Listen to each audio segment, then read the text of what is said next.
Hi viewers, ఈరోజు మనం కొత్తగా ఏం నేర్చుకోబోతున్నామంటే ఫ్రీగా ఒక బ్లాగ్ని ఎలా క్రియేట్ చేయాలి అది వితిన్ 5 minutesలో అనేది మనం నేర్చుకోబోతున్నాం. దానికోసం మనం ఫస్ట్ ఈ వెబ్సైట్కి వెళ్ళాలి. www.blogger.com అని టైప్ చేస్తే కనుక ఇక్కడ ఒక విండో ఓపెన్ అవుతుంది. ఈ విండోలో ఇది మన ఈమెయిల్ పాస్వర్డ్ అనేది అడుగుతూ ఉంది. మీకు ఏదైతే ఈమెయిల్ పాస్వర్డ్ ఉందో అది ఇక్కడ కనుక ఎంటర్ చేయగలిగితే అది మనకి ఇక లాగిన్ ఫామ్ ఇక్కడ నేను ఎంటర్ అవుతున్నాను. చూడండి, పాస్వర్డ్ ఇచ్చి నెక్స్ట్ ఇది ఓపెన్ అవ్వగానే మనకి నెక్స్ట్ స్టెప్ వచ్చేసరికి ఇక్కడ న్యూ బ్లాగ్ అనే ఆప్షన్ ఉంది. ఈ న్యూ బ్లాగ్ అనే ఆప్షన్ కనుక మనం క్లిక్ చేస్తే కనుక మనకి ఇక్కడ వెంటనే ఈ ఫామ్ ఓపెన్ అవుతుంది. దీంట్లో టైటిల్, అడ్రస్ అనే 2 ఆప్షన్స్ మనకు కనిపిస్తున్నాయి. ఈ టైటిల్ అయిన ఆప్షన్లో మనం ఏదైతే ఇస్తామో అది ఆ క్రియేట్ అయిన కొత్త బ్లాగ్ యొక్క టైటిల్ అనేది. దీని ఇక్కడ టెక్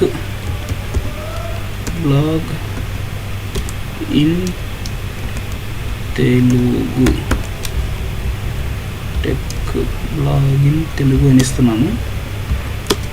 ఇక్కడ అడ్రస్ అనేది ఇస్తున్నాం. ఈ అడ్రస్ అనేది ఏంటంటే మనం ఏదైతే బ్లాగ్ క్రియేట్ చేస్తున్నామో దాని నేమ్ అన్నట్టు, దాని URL కూడా అనొచ్చు మనం.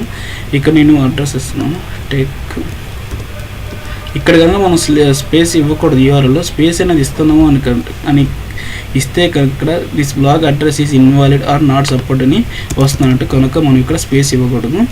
టెక్ బ్లాగ్ ఇన్ తెలుగు అని కొట్టాను. ఇక్కడ మనకి అవైలబిలిటీ ఉందో లేదో చూపిస్తూ ఉంటుంది. ఫస్ట్ చూడండి, sorry this blog address is not available అని ఉంది. దీనికోసం నేను ఏంటంటే వేరే నేమ్ చూస్తాను. బ్లాగింగ్ ఒక జెడ్ అనేది పెట్టాను.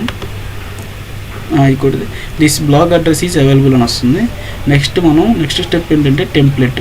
ఈ టెంప్లెట్లో మనం ఫస్ట్ థింగ్ సింపుల్ టెంప్లెట్ అని తీసుకున్నాం. ఇక్కడ క్రియేట్ బ్లాగ్ అని కొట్టంగానే మనకు కొత్త బ్లాగ్ అనేది క్రియేట్ అవుతుంది. మన బ్లాగ్ క్రియేట్ అయిపోయింది. ఇవ్వండి, ఇక్కడ న్యూ బ్లాగ్ అని క్రియేట్ అయిపోయింది.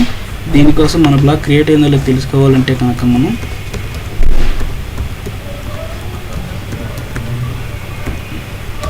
.blogspot.com ఈ బ్లాగర్ అనేది గూగుల్ అన్నట్టు. ఇక్కడ ఏమవుతుందంటే బ్లాగ్ స్పాట్ ఎక్స్టెన్షన్ దేనికోసం వచ్చిందంటే ఇది బ్లాగర్ మనం ఫ్రీగా బ్లాగర్లు క్రియేట్ చేస్తున్నాం కాబట్టి ఫ్రీగా ఈ బ్లాగ్ స్పాట్ అనే ఎక్స్టెన్షన్ గూగుల్ ద్వారానే మనకి యాడ్ అవుతూ ఉంటుంది. Thank you for watching viewers.